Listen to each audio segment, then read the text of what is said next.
I'm Tracy Baxter with today's Record Newswatch.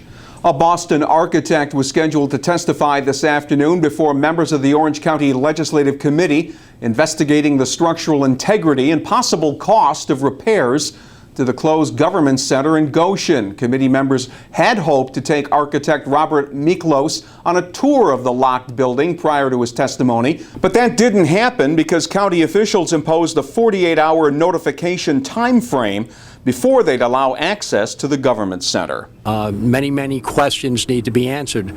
The Orange County Legislature is the owner of this facility, and it's, in my opinion, it shouldn't even be an issue.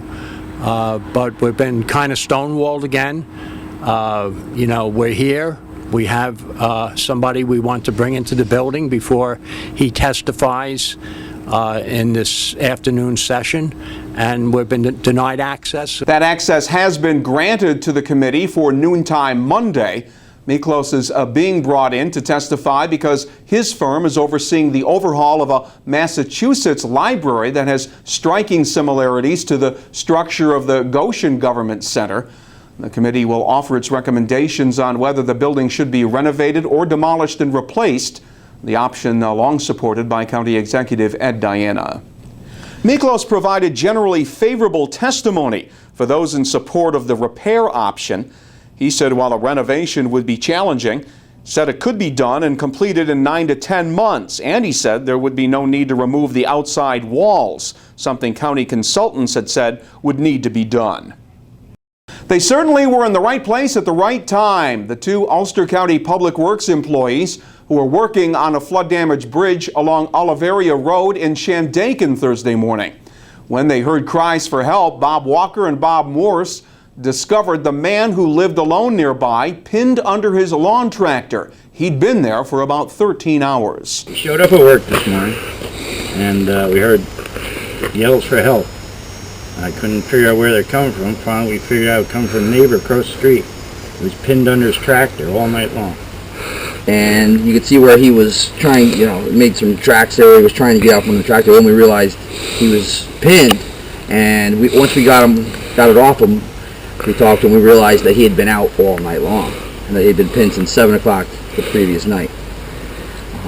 At that point, 8 o'clock in the morning this time. We got some help coming, and then after that was about it. Richard Bennett suffered a broken arm. He told the men he was afraid he was going to lose the arm because of a lack of circulation.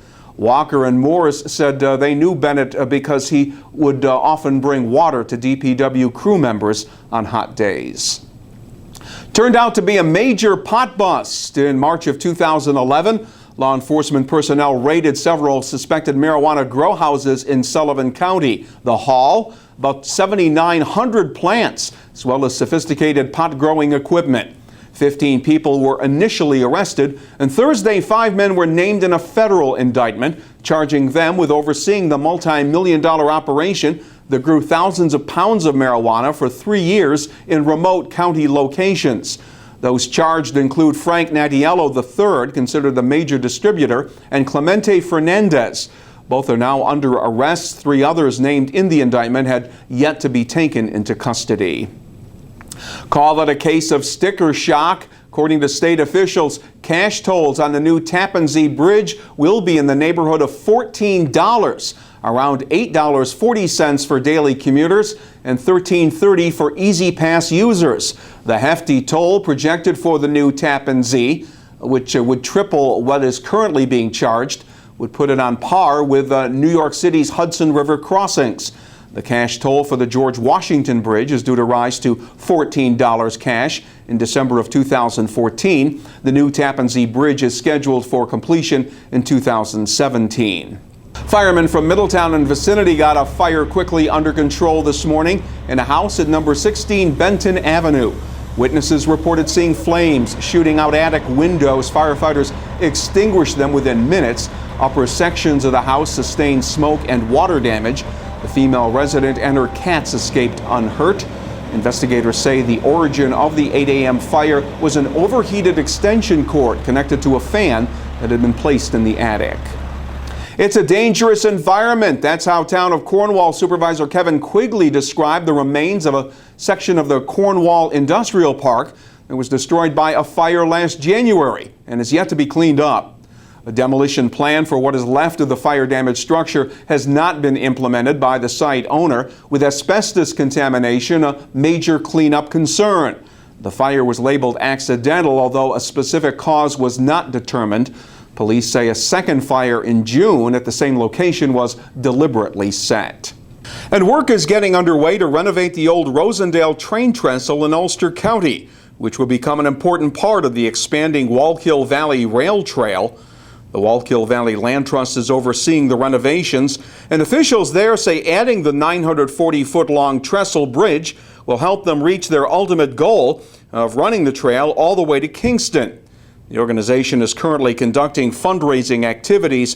When they're done, the trestle will serve as a walkway over the roundout. We are headed into another uncomfortable weekend weather-wise. Saturday will be partly sunny, hot and humid with temperatures up around 90 degrees.